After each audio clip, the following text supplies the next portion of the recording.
We are joined today by Louis Sunshine. That at least that's your YouTube name. Yeah, Do you want to remain international man of mystery, or do you want to present your name to us? I'm sure most of the people watching the YouTube channel know that I'm French. There's no mystery about that. But my real name is big and complicated, so Louis Sunshine is like great. We'll go with that. Okay. And the reason we're having you on is that I said in the Discord channel, because you've been making Datastar videos, which is, from our perspective, great to see. You're coming into community and you're using it and you're building stuff. And not only that, you're actually publishing videos about how you're building the stuff and explaining, which is, I think, one of the best ways to learn is to teach. And the second best ways is to watch somebody teaching who's kind of learning as they go as well. So thank you for making those. And I said in the Discord, when you reach number 10, video number 10, we'll have you on the show. Yesterday, you just published number 11. So you're Yeah, yeah, we moving kept faster going. than we can. Yeah, he had four more in the tank too. It was like, oh, just 10. Like he's knocking them out. So, and they're not. And the thing that's interesting is they're not just tiny little like one-offs, like a YouTube short of just here's a one line. You see a lot of people making content, and they'll do like a one line thing and be like, oh, look at my Tailwind video, and you're like, yeah, I could have just looked that up in the docs. These are actual projects in each of the videos, which I think is a really impressive feat because I don't get 10 different Datastar things out. Like I'm working on like one project with it, so Yeah, it's nice to see. I feel like Louis Thank probably you. built more stuff than we have and like put it into production. Like in terms of tiny demos, yes, but like these are reasonably sized demos. And I had a look at your channel because I was like, okay, where did this guy come from? Is he a YouTuber? And I saw that you have your first video is like you playing some video game, whatever. The second video is you dancing around at some kind of retro music video. I'm not even going to ask. Yeah, I don't even have to I ask made if a you were music high video clip, during that but time. It's quite entertaining. And then video number 3 is Datastar number 1, and then you've just kind of taken it from there. So tell us, like, so, where did so you come from? How did you find Datastar? Why did you start making so yeah, videos about it? the And how has the that been? I'm not a computer scientist at all. I'm 29. I'm fresh out of school. I've been working for 5 years, and I've been in an engineering school where I did like boring physics, mathematics stuff. So when I got my diploma, I didn't know nothing about computers really. And so the first field I went to was cybersecurity, obviously, because it felt like a fun challenge, and I was eager to learn, you know. But well, uh, I'd say I was like completely noob, and the day that everything changed in my life was when I discovered Advent of Code. I don't know if you guys know what it is. Yeah, it's like a series of little games, problems that some guy called, I think it's Eric Vossel. He publishes it on Christmas, and what I like is it's always in two parts, and you try to hack your way through part one, and then part two is always a twist, and all the complexity that you've put in part one comes back and shoot you in the foot, like right there. It's like, okay, you solve for 50, now solve for 1 billion. Check boxes, you know, like, um, it really made me, understand that you can fall into an easy trap. You know, you guys often talk like easy and simple are not the same thing. You always end up paying for your acts and the complexity you put in your system one day or another. Yeah, I like this problem so much that I become obsessed with Python and try to learn everything and all I could about the language became, I just wanted to make it to, today, 24. Like that was my whole goal. And when you really get into Python that much, you then look at JavaScript and you're like, it's not really what I like. It's not like I had trouble with the language. I don't know. I don't know if TypeScript feels better, probably. But I was like, well, this JavaScript thing is I don't really like the smell of it, but I have to because so during school, I tried to make a startup, and the startup was called iRose, and the goal was that we would create video games. So I'm a bit also on the video game coder side, and doing them in Python. I was tinkering with Pygame. It was really easy stuff, no problem. But when I tried to port them to the web to make them accessible, then a lot of problem of trying to manage the state, the complexity, where the player is at, the different browsers and stuff. And that's the best and worst thing about JavaScript, is that it's there and you're going to have to use JavaScript to get there eventually. So I was really frustrated about how everything was going, and I had to stop my startup because of that. Which was the same, but my love of problem solving video games, was still there. And when I discovered HTMX, I don't know how it was, but adding a bit of interactivity, and it did feel easy. Like, not simple, but it did feel easy. Just slap two things together, learn a bit of Flask. And yeah, for a year, I was really a big HTMX enthusiast. I tried to build a chess game with it. The stuff is, I would often come up with ideas for like card games where you would need some computer to do the calculations, so to count the points, to give rolls, to trigger certain effects. And I created my websites, and I made a game called Uno Magique, which is a twist of Uno computing stuff. And you play with your phone, and you play with your friends. I had a really, really great time. Really a HTMX enthusiast. Now I've done my coming out. Okay. I used to really enjoy HTMX. I understand now that HTMX is kind of a bad framework. But thanks for the service. But it is a really good website. For me, HTMX, when you go to the website, there's documentation, there are essays. It's more like people talk about what the web is. They talk about how the sausage is made, how stuff is done. And I really enjoy that. I go to the web to read blogs, mostly. I don't go there to see if they fix the Arc into React web browser. I just go there to read people put stuff. And so I read all the blog of HTMX. And this Carson guy is fair play. I mean, he did an article on his blog called Alternatives to HTMX. And there were like 4 or 5 of them. And I tested all of them. Like all of them. I tested HTMZ, I tested Turbo, I tested Mini JS, I think. I tested all of them, Blizz JS. And during my test, HTMZ is fun. Turbo felt like they don't want to talk to you that much. They're just putting docs because, that's the stuff we use, but they're not that much into essays and trying to have a higher perception of how things work. And then I go to the Datastar website. And at first I hate it.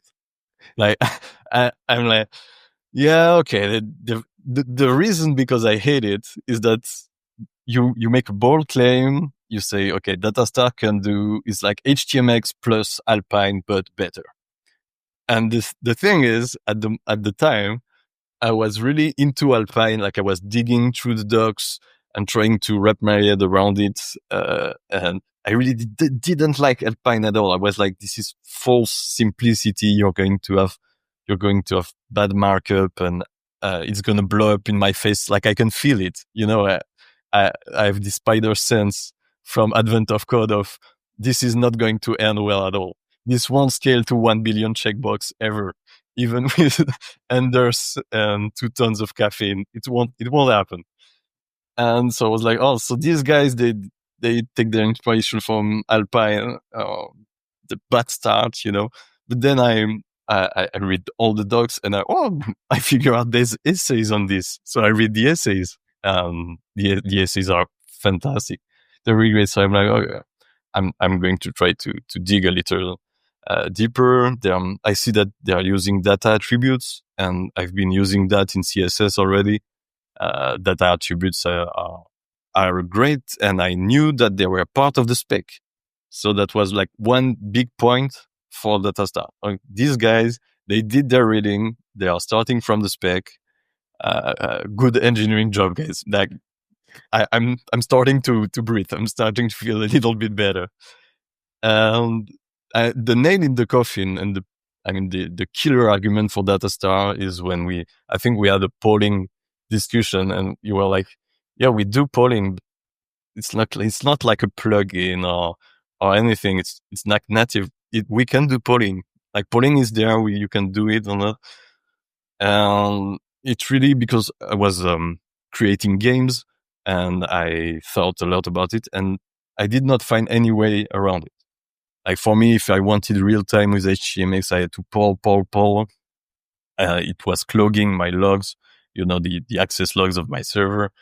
And they say, all right, they can do it. I also saw a demo of Datastar on Twitter, where someone was sending Rick and Morty images as soon as they were processed, like down the pipe. And I was like, I see, you can process stuff in chunks, send them as they're ready. So yeah, this Rick and Morphy, as I like to call it, it was really, really great. And I said, okay, if this works, and I was converted because I saw some nice stuff, maybe I'll try to make some nice GIFs or maybe a YouTube video. But I mean, it wasn't something really, it wasn't like a lifetime plan at all. And then I went to YouTube and I typed Datastar, and then there wasn't much stuff about Datastar. There was conversation between the two of you, which were really great. Like, I watched them a lot. And there was the infamous Utah talk, And so I figured, all right, so this guy is a web developer. He claims, he claims he can do a multiplayer app just with Datastar. He better put his money where his mouth is, because I am going to try to do it as well. And so during a week, I give it all I got. It really takes like a week of mental deconstruction to get there. I sweat, tears and blood, and I'm like, wow, this is because I have to learn async framework as well. I have to go from Flask to Quart. And manage trying to, okay, so this is a piece of stuff. They can wait, go to the main loop, the whole mental shift of, okay, we have one open connection and they can, take the information on the server and pipe it through here. No problem. The information is here. It's really what I call, for me, it's like a Copernican revolution, Datastar. You're like, it's like thinking that your application revolves around the server and not the client. And in retrospect, I mean, you have to have a sense of what the server can do. And so you have to understand the capabilities that you have on your server. Like, it's more powerful. You don't have to grab the state. You don't have to manage sync. It's there. You can pre-compute stuff. You can react and adapt. You don't have to shift the logic and expect it to behave some way, in the same way that the sun is way bigger than the earth. And for us, it's the rotation makes sense for us. You have to have the same shift in your, so that was really a week of revelations about the nature of how apps are made. In the end, I had my first app called Busta, and I was like, this was a pretty fun ride, at the fair. I owe these guys the making of a video to spread the good word. I mean, after the first project, I was a total convert. I was part of the cult after the first project, What was that first project? Just remind me. I forgot. So it's Buster. You send a buzzer with you input a delay, for example, 2 seconds. You send the buzzer to other people in the room. After 2 seconds, they can see the delay, but after 2 seconds, the buzzer turns red. The first one to click it, everybody clicks on the buzzer. You see the reaction times, and it's like a reflex game.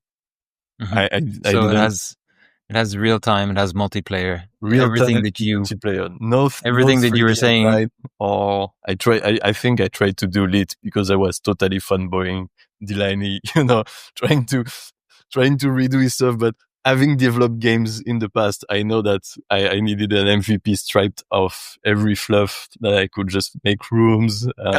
It's a really good idea because that's the core. I mean, it is interesting to see the differences between, I guess, because I don't see myself as a web developer at all. I just happen to use it as a deployment mechanism, but I don't think in the way that most developers think. I think more in a game style. That the irony is I actually think it's easier. And it's interesting that I'm glad in some ways that I was hard-nosed about you're doing it wrong in Datastar, because I think we would have a lot more users if I was much more like, yeah, you can do whatever you want. You can do it however you want. And I'm very much like, everyone's doing it wrong. I'm right. And that's not good for our community getting bigger fast. But I do think that the quality of stuff that you're able to do is better sooner. So it's interesting. You took that hard week to unlearn, and we keep talking about people unlearning the bad habits I've learned in the web. But now that you've done your unlearning, it seems like you're just ramping up and you're just able to make stuff so much faster than you were before. Is that accurate? Yeah, Datastar is very opinionated, and I really like it. I mean, I really like it because I at the end of the end, it's just like, guys, it's part of the spec. We are going to use the spec. You use whatever you want. You go play in your sandbox, whatever you want.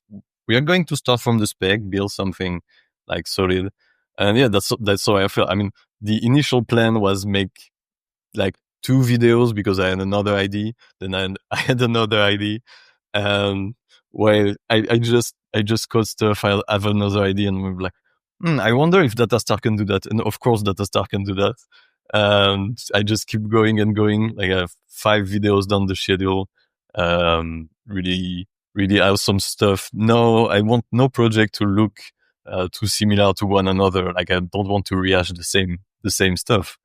But yeah, you guys are really opinionated. You're going from the spec. The way I see it, because I don't see myself as a web dev, maybe a game dev like you. And trying to explain it to web dev is always a bit complicated. But last week I was with my friend, so he's called Antoine, and he asked me, I told him about the YouTube stuff, and he asked me, but what's so special about the code? I don't know you as a YouTuber. That's not your stuff at all. Why this stuff? What made you click about it? And it's a good question, but I wouldn't go it's in the specs of HTML. It's using server-sent events. The guy works in construction. Okay, I'm not going to start rambling about stuff.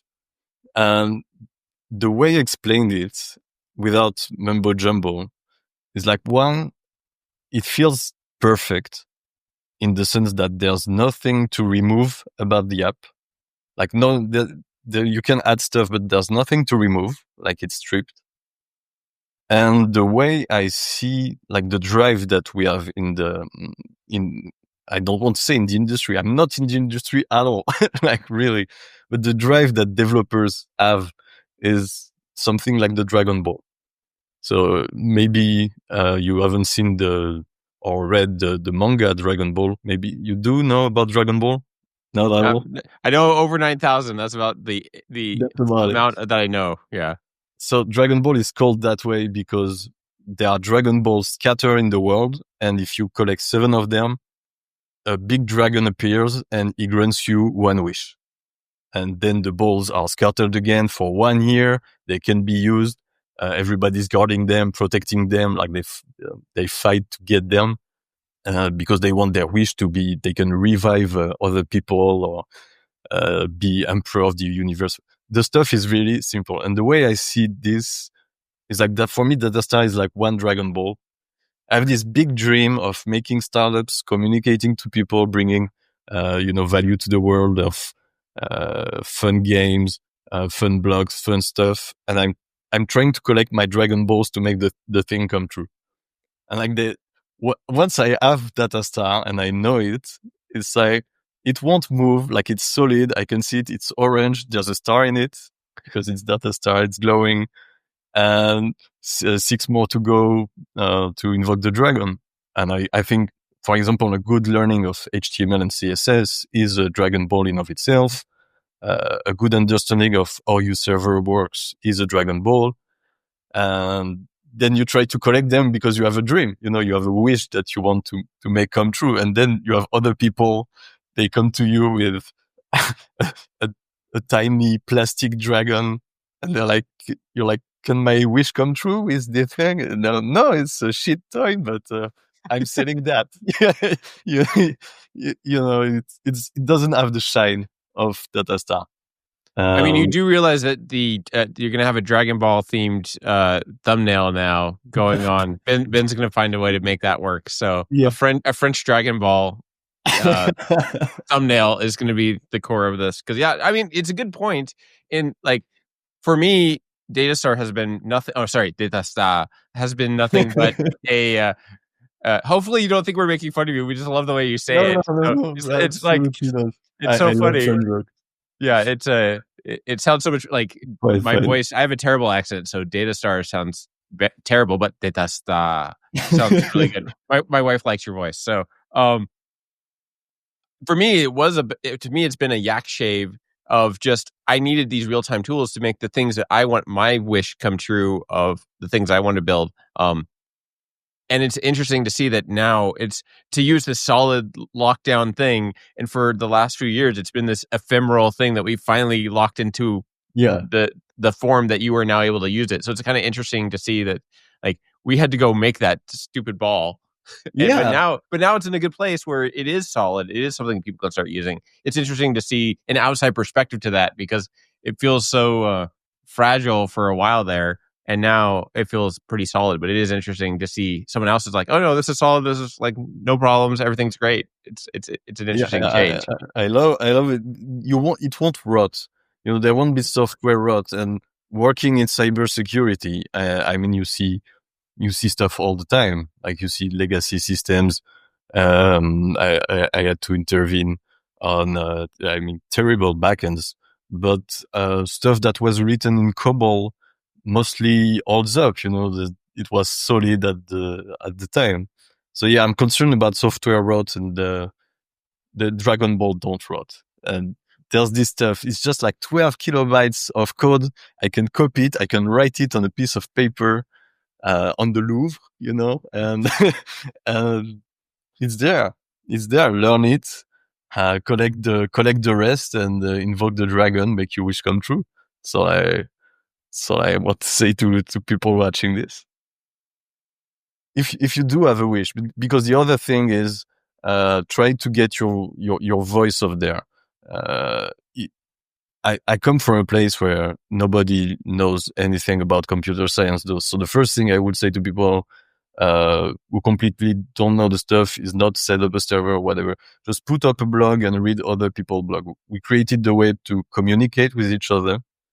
And the reason I'm saying that is to say thank you to the Discord and hi to everybody from the Discord watching, because it's not the kind of Discord where you have like newcomers with a weird name being like, how do I fix my bug? And you have like a React veteran with scars on his face. They're like, you need to call iteration compiler before step 12. It won't work. The Discord is just people sharing blogs, talking about the web, about the stuff that they want to build. And I'm not sure you would find this any other place, really. Well, I mean, it comes from because we did spin off a lot of the stuff, because originally this was supposed to be my thoughts on what HTMX2 could be before there was an HTMX2, right? So there was that vibe in the in the HCMX Discord. I highly recommend people going to that Discord too. If it's a different vibe for you, they're much more accommodating to all kinds of different ideas. We are not, because I feel like I want things to be proven correct. Like if you have an opinion, that's fine. But if you're like, this is the right way, I want you to prove it, right? That's a different vibe. We definitely have a different vibe going than HTMX, but both have their value depending on how things work with you. If you want to be more amicable, and say anything can go, it's a better server for you, honestly. But yeah, if you are interested in like strong opinions, but people that want to back them up, it's a different vibe for sure. It's interesting that you found a home there, though. Yeah, Yeah, but one it's thing that you really been said good. is that Datastar is very opinionated, and I'm wondering if you mean that Datastar itself is very opinionated, or when we're like, or the community, and when we're kind of sharing things with people, if it's us that are very opinionated, because we do get a lot of people coming in and saying, "Hey, it would be great if Datastar did this or this or this," and they make suggestions for changes. And we say, "Have you built anything yet?" And very often the answer is no. So it's like, well, if somebody like yourself goes and builds something with Datastar and then comes to us with feedback, which I would consider constructive feedback because it's based on experience, then I think we're very open to it. And we have made many changes based on that, including some things that initially we didn't think were perhaps a good idea, but we kind of see that, okay, yes, in this particular use case, which may be more common, such as submitting forms or sending file uploads, there is a reason for these things. So we have made accommodations for those.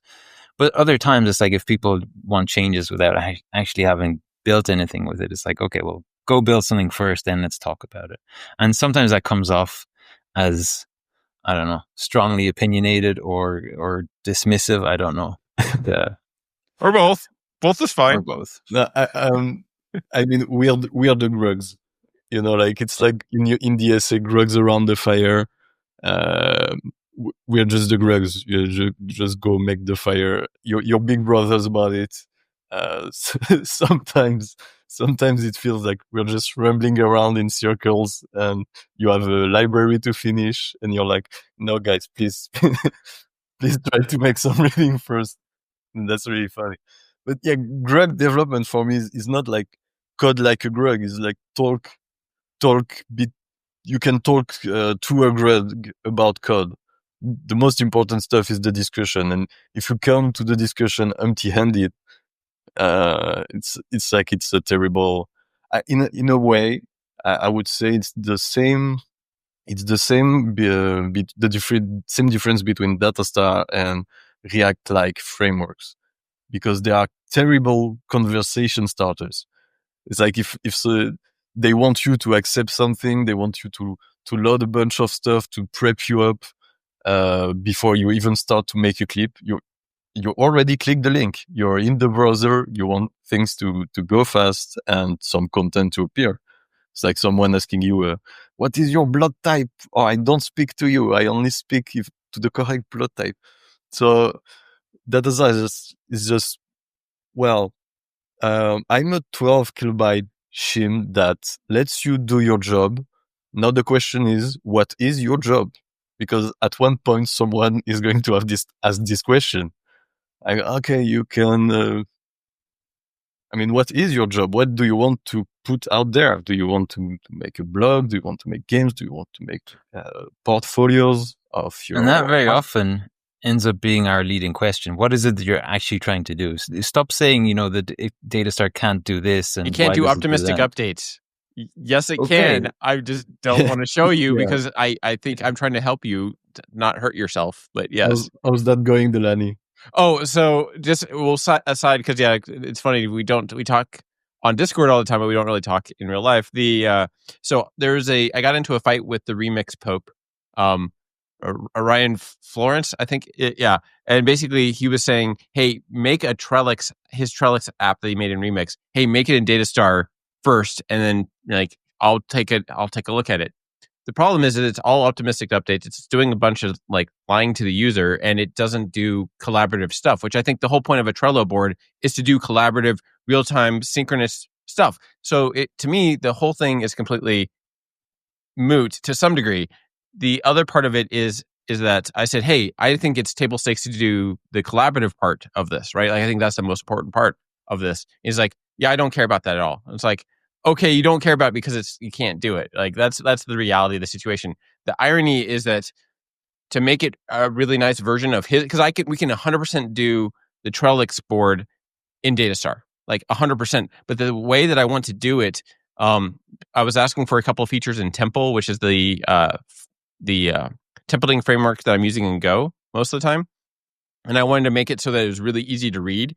And I could write things like, this is a bad idea, like as a function call in a Fluent API of how you would build these dynamic attributes that basically set a value, then do the post to things. All those kinds of things would just be an automatic little function call, right? So I was waiting on some things there. The nice thing is the Adrian and Joe from the Temple thing got me those pieces, so I technically could build it now, but I'm trying to make sure we do V1 before I get it out. But the irony is that it's all backend issues, right? Like it's all stuff like, oh, the templating library needs a couple updates to make it really nice to write it so that it's clean and easy to use.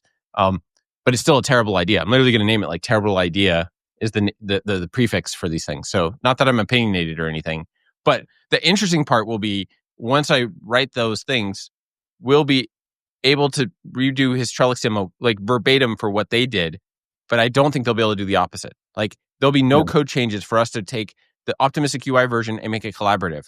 That'll just be native in my version.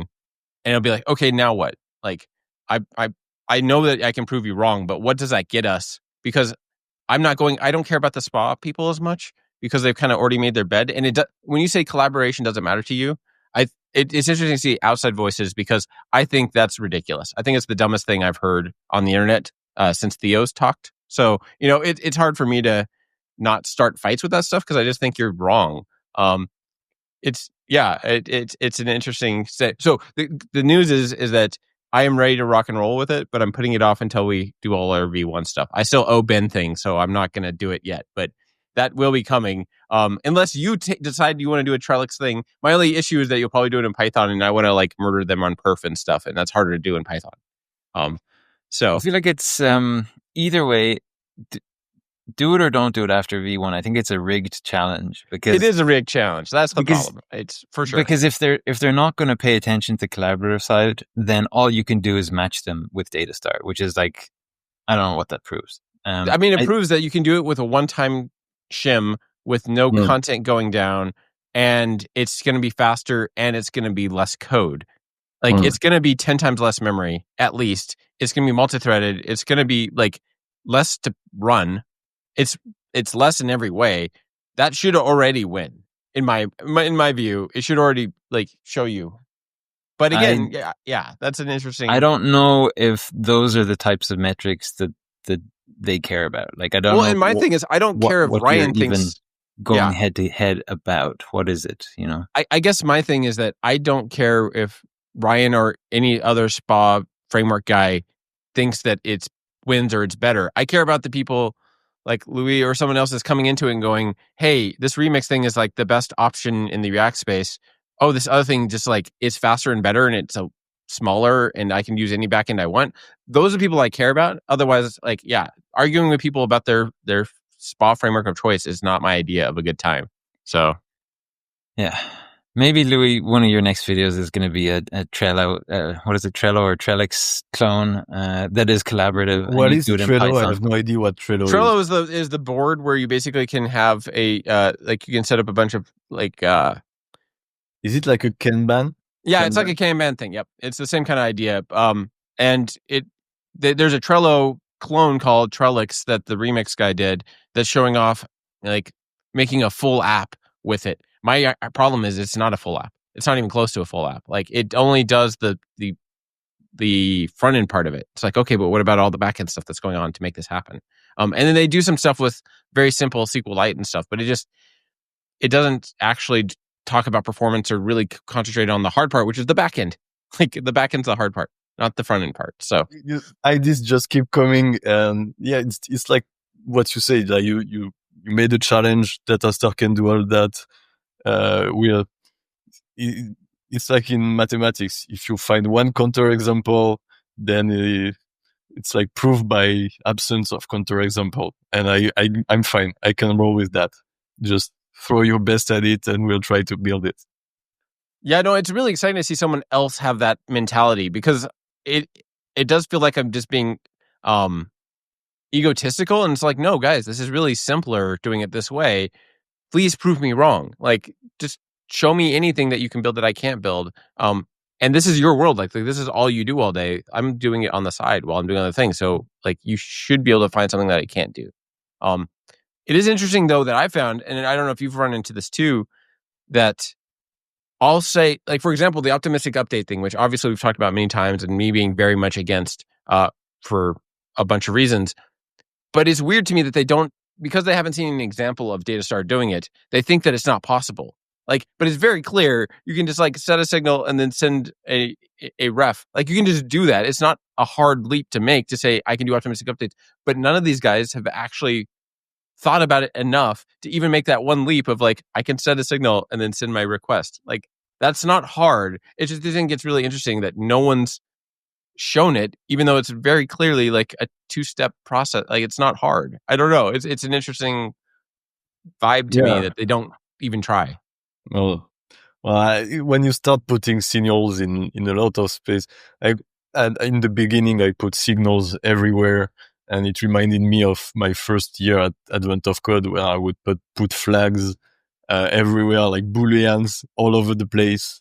At the end, it was unmanageable, and you guys said signals as the last resort, and you were right that you can have your fun stuff, but try to think about the thing that the server doesn't care about. You can offset that to signals. It will save, like, maybe it's going to be simpler to maintain.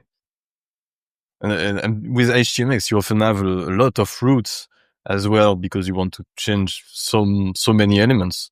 And that was like a big pain point for me, because I had my personal website, and I would have one ID, two ID, 4 IDs, and then I had to rewrite all my routes to fit in the same server. And with Datastar, I've done that this morning, like before lunch.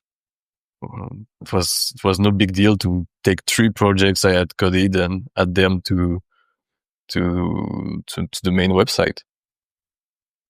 Really easy. I have a question for you, Louis. It's the question that's on everybody's lips, actually, in the Discord. Everybody wants to know this. Actually, first I'll ask the question that I want to know before I get to everybody else's question, which is video number 11 using release candidate number 11, which we just publicly made available in the Discord server? Oh yeah, it is actually. I've been upgrading Datastar along all my apps, so I have put V1 on all my projects, so all the 11 videos you see, not a bug. Everything works fine, and it seems like the journey has come to an end. Well, for me, it's just the beginning. Some people might see it as the end, but it's the end of my usefulness. Ben is actually the person that's in charge of Datastar now, because I'm not allowed to touch anything at this point. So,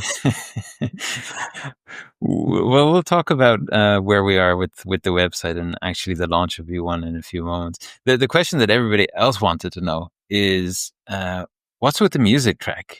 Like, it's always the same music, and it's always like there, kind of. I can hear it now, actually, in my head. I've heard it so many times. Why did you pick that music track? Why is it always there?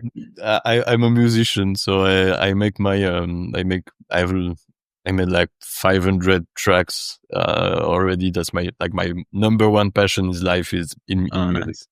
Nice. Number 2 is video games and stuff like that. There's this French YouTuber called Younes. He made a series of tips. So now he do his video. He say music is a cheat code. Add it whenever you can. There's no reason. It's a bit like Datastar. Like, there's no reason not to use it. It's free. It's fast. Put it. It's better. Stop. No arguing about it. I was like, all right, okay. I just put some chords and a loop behind my videos. But I was a complete noob in the YouTube game, and I think it shows. The thing is, English is not my main language. You see, Oh, JavaScript you is don't not say. my main, Hmm. and YouTube is not my main. And yet Datastar is so simple that I've done this. I mean, you can do it too. There's nothing complicated, but you can do it too. Just What's your favorite video if you had to choose one? video number 14. Like, it's not out yet. It's gonna be a total banger. Total banger. It's my best project so far. I'm so hyped to show you. But video 14 is gonna be a really big hit if I can put it up there. That the code is working. Maybe I'll ask for some help.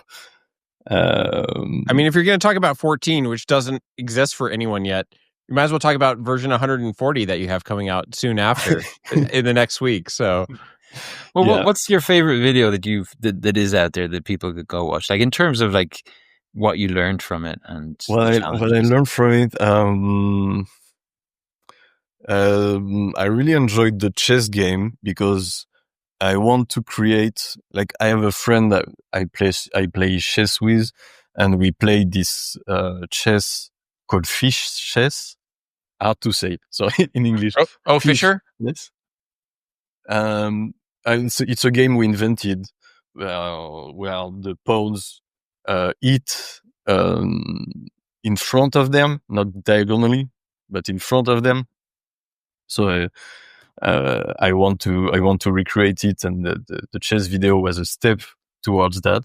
Then I have to do like the game engine and stuff, and it's out of Datastar territory. Like, Datastar lets you focus on the nice stuff, which is how do you make the game engine, do you make the artificial intelligence and stuff like that.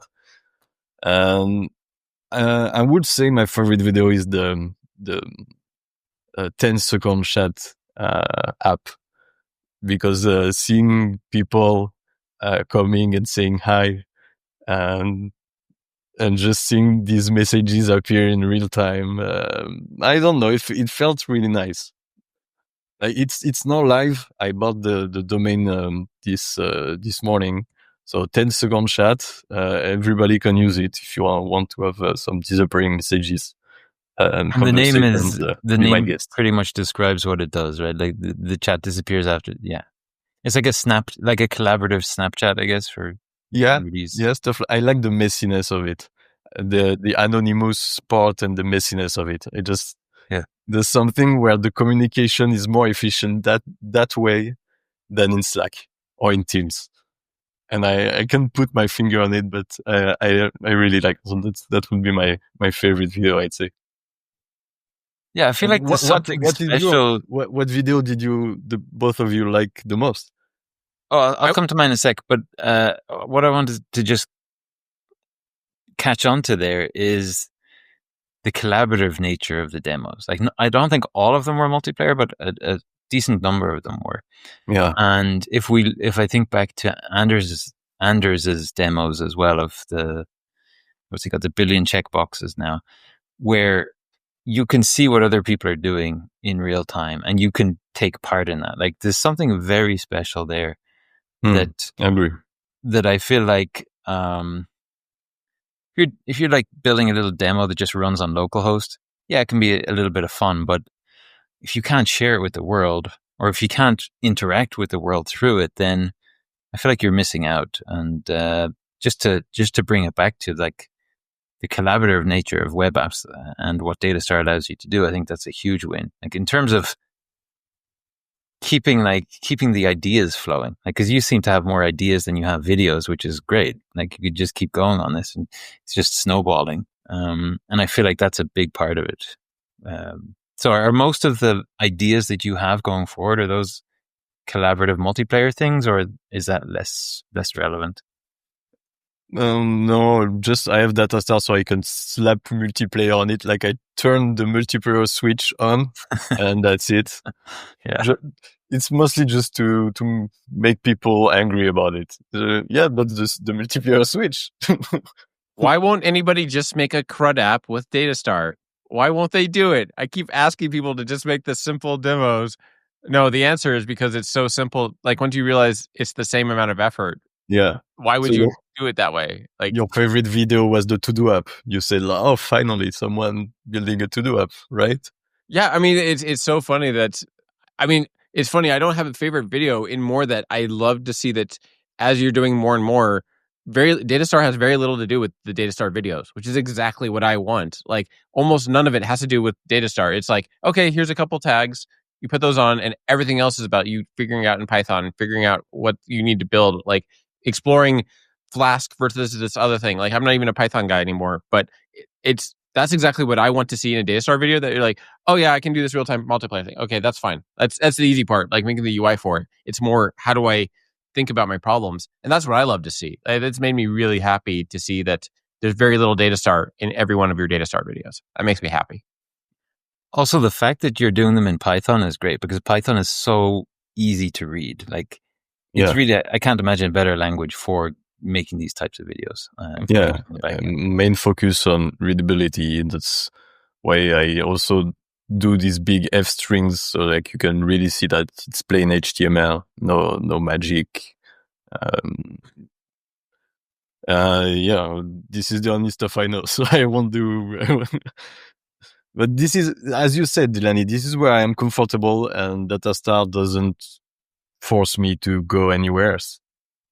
And I think I'm more productive and more effective if I work with my tools.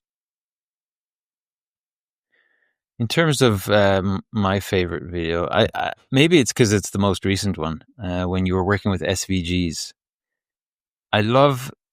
So just to explain to people who haven't seen this, you have like you're saying like you have a chart that is kind of updating in real time. It's kind of like it could be a stock or something like that, or a currency. That was the idea. Stock option. And you have, but instead you have like stuff. You have like two things, two line charts mapping data and star, and you're saying like by data, by star. Just the simplicity of like, here's an SVG. An SVG is just a HTML element, and inside of that you have a path which it just maps to a series of points, and then you're driving that using Datastar from the back end in real time. It's like the simplest thing, but it makes for a wonderful demo because you do the cool thing of you're refreshing it every second, I think, initially. And then you like say, oh, but if we just change the refresh rate and you bring it down to, I think 1 millisecond or maybe 10 milliseconds. Yeah, 1 millisecond at the end. And then it's just flying. It crashes and the SVG is unbothered. The SVG is just still going. And it's like, oh, this is crazy. It's kind of like when I see people react to the bad Apple example, because they're seeing it streaming in real time. And it's like a video playing. And on the one hand, we shouldn't be surprised because if we can already stream video down, why are we surprised that we can stream down ASCII characters?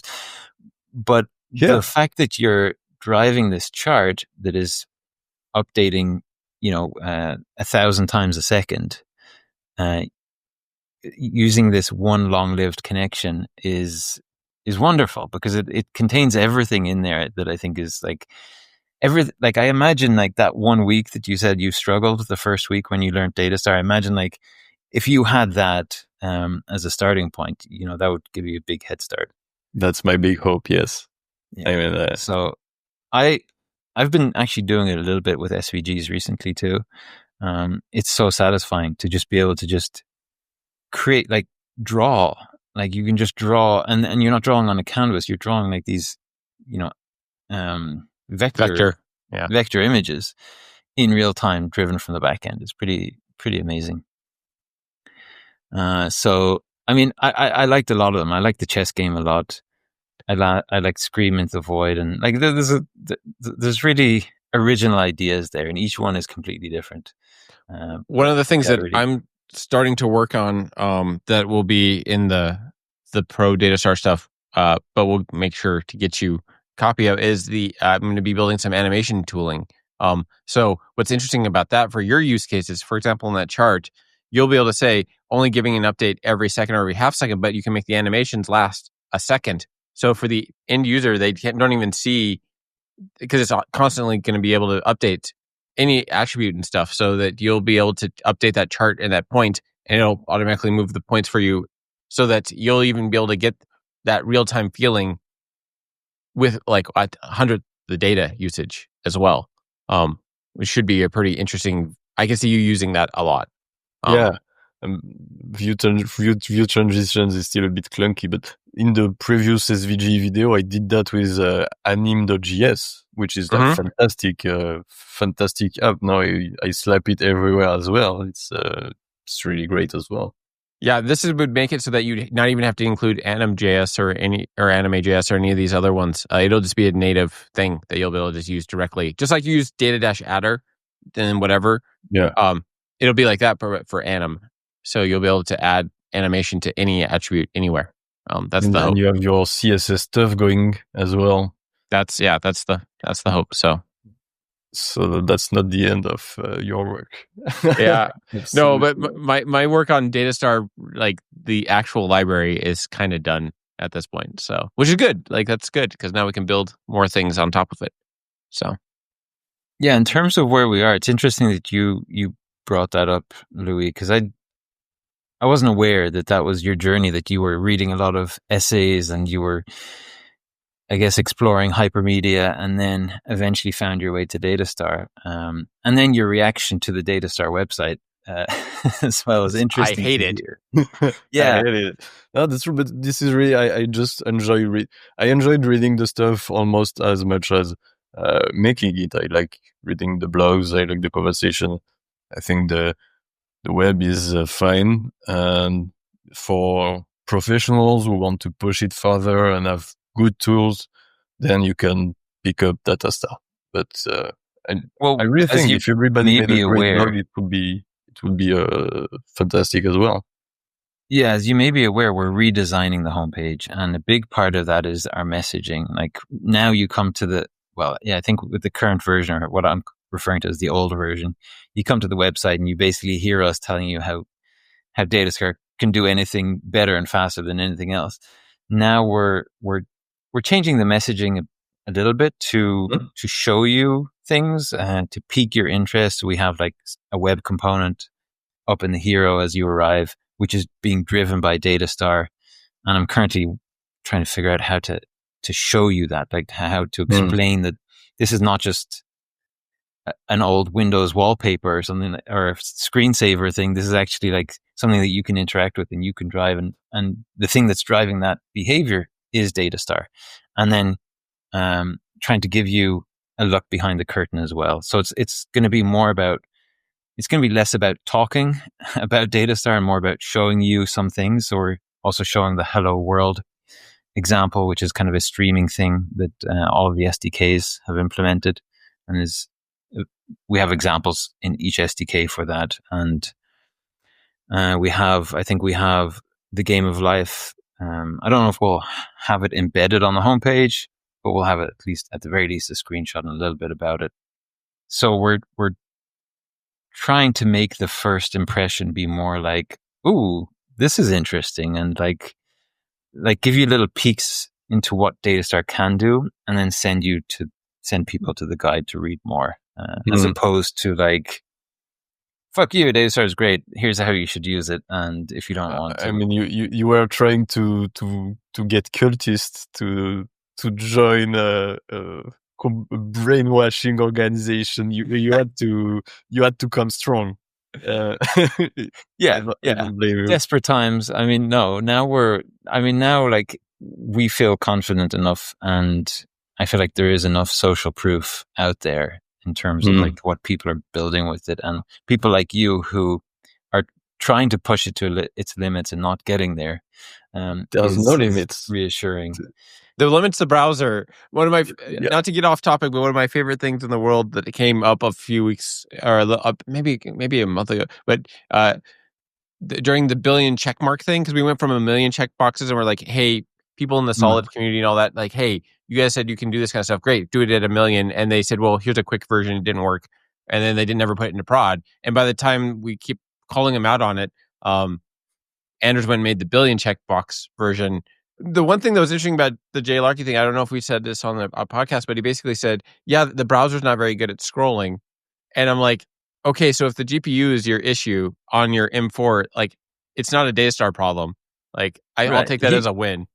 He was kind of insinuating that Datastar is a bit laggy without realizing that it's actually the GPU, right? Like it's the browser that's struggling, not the Datastar. browser is struggling with your thing, not not Datastar. Datastar is updating perfectly fine. It's your GPU that's the issue. It's just funny that if we're at that part, I've called it a win for us in general. That like it is interesting, especially with the new stuff that Johnny's been doing around the morph stuff. He's taken that over in a way that he's really spent some time on the details. We are so freaking fast. It's even hard to explain to people how fast we are now. Even the billion checkbox thing, like he can make that size a lot bigger than he is right now, and it'll work fine. He can make it about 4 times bigger than the current version that's out there now. So it'll be interesting, Louis, to see as you do more videos, trying to find the edges of where Datastar falls over. And almost always it's going to be the browser, but there might be something you find. Like we're not like framework guys, right? Like we're just people that are trying to use some tools. So it'll be interesting to see as you go farther in your videos, and because right now you're taking off the low hanging fruit, but there's not going to be as much low hanging fruit as you get into like up in your things. It'll be interesting. Who knows? I mean, lot of truths still. Lots of videos to go on. Yeah, is there anything that you're looking? Because like we've said, we've been saying since the V1 podcast came out like 4 months ago or whatever. We're like, okay, V1's done. I really do feel like we are really done. Like the fact that we didn't want to do any RCs because any little minor change that anyone needed, we would bump the version really quickly. We weren't doing actual releases, so people found 11 things for the whole RC because we just would do a new version every single time. So we're done. Is there anything that you're seeing that like, man, I wish X was there, or you feel like you're like it's your Dragon Ball, you're done, you don't have to think about it ever again? Are you kind of done, or you feel like I want the animation tools? That's something that I definitely want. I think that's missing from like more advanced stuff. But is there anything that you're like, it would be wonderful if there was a plugin that did X? Is there anything that's on your wish list?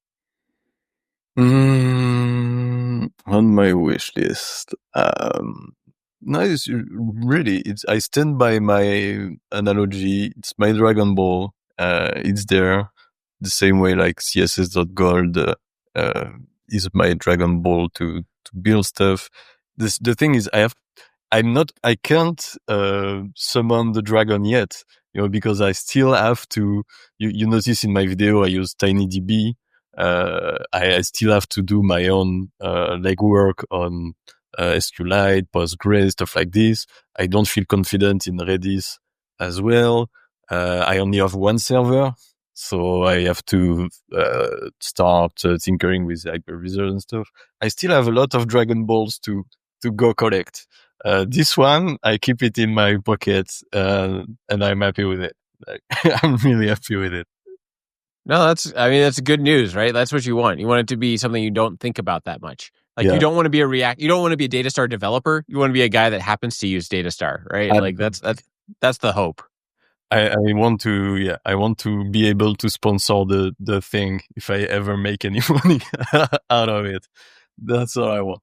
Well, we're still like you're already sponsoring by doing all the videos and stuff you're doing now. Like I would never want you to be like that is valuable to us. I still don't know how to get the algorithm to show your videos more. It's still weird to me that we have like way more views and we're just like two white guys on a podcast talking about like a tiny shim framework. Like that's not right.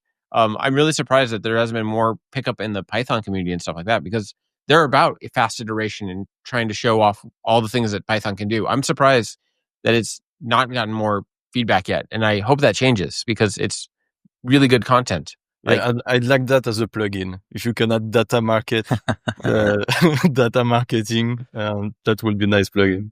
I'm the worst at marketing. I like yell at everyone and tell them they're wrong. So like I'm the worst thing for our marketing efforts is having me involved. So yeah, me being less involved is the best marketing advice I can give us. Well, the numbers are picking up, and like yeah, it's true. If people are interested, they'll come. Like I feel like it's the same with us. Like we're gonna keep recording these, and I barely open up the numbers, but they're picking up every time. Yeah. More and more. Well, and if anyone hasn't done already, please go like and subscribe to every one of his videos. He's doing great work. It's really solid, and it really is everything I could hope for. It's funny that a year ago when I did that Utah talk, I was kind of going to the point of like, I don't even know if people want this or if I'm just barking up the wrong tree. I stopped writing the essays because I was like, no one's really reading these. So it's interesting that I stopped writing things I thought was old men yelling at clouds. But the fact that that actually helped get you involved makes me think I've had a lot of other ideas for essays, but just me ranting to some degree. I was going to do one on optimistic updates that was a whole diatribe. Because I think there's actually, if there's value there, then maybe I should write it out because, I didn't think anybody was reading it. So it's interesting. 418, I'm a teapot is like the gift that keeps on giving. You could just put, it's a fantastic piece. Oh, thank you. It is funny because that came from an argument in HTMX where everyone was telling me I was wrong. And it's so for people that don't know the I am a teapot essay, basically all I'm saying is that if you're doing hypermedia and a UI, then you should only be sending down basically redirects or OKs. Like when you get an error in a form, that's not an HTTP error. It's a error in the UI saying, hey, here's a new change. So people complex the idea of HTTP errors with their UI errors. And I think everyone's wrong. And that's an essay of me just saying, I think you guys are wrong. So it's interesting that you actually find value in that one because that was just me yelling at Discord. So it's interesting. I really like the essays. Keep going. Okay. Everybody write. I read all the blogs. So I think Delaney, you do owe me an essay for the launch of V1 for the new No, site. you're right. I actually do. I absolutely hate writing, so it's interesting to see someone think that the writing is at all good because I'm a bad writer. So maybe it's the English barrier thing. Maybe you think I'm not as good.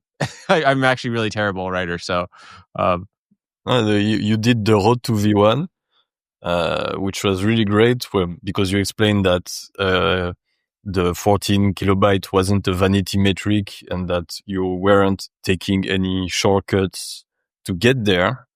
Because I tried hacking my way, something like Alpine to see, but you were like, no, it's not because I'm taking shortcuts. It's just an end product by 14 kilobyte. We were done.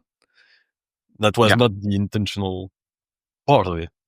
And we wanted to make, No, it's true. In fact, the interesting thing is we've gotten down to 12 for the major, because we're doing separate plugins for people that are like really doing enterprisey kind of things, but the general stuff is now down to 12. And a lot of that is we took away dependencies on other people's stuff. And it wasn't that we were trying to, like, reducing it down is good. Like, if you can code golf it a little bit because, everyone has to download this thing and run it. But yeah, it's been really interesting that the biggest wins we've had with size is just getting rid of other people's stuff and going, why are you guys doing this? And I do that to myself all the time. I say, why are you including X? Like, do you really need X? And not thinking that your code's great is the best way to make your code great in some ways. Because you're just like, why am I doing this? Is this actually worth it? And using metrics to back that up. So it is interesting now that we're down to 12. I do owe you a launch essay. But from the sound of what Louis is saying, I actually should at least do the optimistic update one because I feel like I have some very strong feelings on that. And maybe it'll help someone else realize that it's a bad idea. Who do you think should be next to talk to? Because you're on the Discord quite like all day long. Like, if we were going to have another person on, who's next in your mind? I don't want to drop names. I think I will drop names. Try to have Gazpacho King because one is a complete beast. He's like 10 times the developer I am. And two, the discussion about how do you write your HTML with the new T strings in Python? How do you build it instead of my F strings, my ugly F strings? What's the reflections that you can have on this? I think are really important, or to have type checking in the HTML. I mean, you're going to write most of the HTML in the server. How does he handle it? How does it handle it? It's better. So. No, it's actually a good point that we should start talking more on the Datastar podcast about all the different types of tech around backend development, because Datastar is Datastar. Like, you don't really have to talk that much about it. It's interesting that, like, having other people understandings of different communities and how they do things. There's a real value in that. There's I'm just checking if it is Gazpacho King. I think so. Yeah. So he has submitted a few pull requests to the Python SDK for formatting of the HTML, and I'm kind of in the process of reviewing those, and some other people are involved as well. So the Python SDK is getting a lot of attention lately and a lot of love, which is great because neither Delaney nor I are working with Python at all. So there's quite a few people who are contributing to the SDKs there. So yeah, we'll consider having someone on to talk about an SDK perhaps, or maybe we have an SDK themed podcast. Yeah, great idea. No, it's also interesting if you actually watch the numbers in the different channels. Like Clojure was being ginormous there for a while, but they're like, okay, we kind of solidified around things. Now the Python's picking up. Rust was kind of giving. It's interesting that people go through these vibes of like, hey, this is close, but it's not quite working for me. I just think it's funny how much traffic there is in these SDKs when it's 5 functions. Like the Datastar SDK is 5 functions, but there's so much you can do around helpers and all these other ideas that it's a flourishing of sharing of ideas that's far more than it's not about Datastar almost at all, which is wonderful. Like it's the sugar and other things that people are really exploring, which it's pretty neat. Yeah, it's these sub cults popping up, right? Like yes.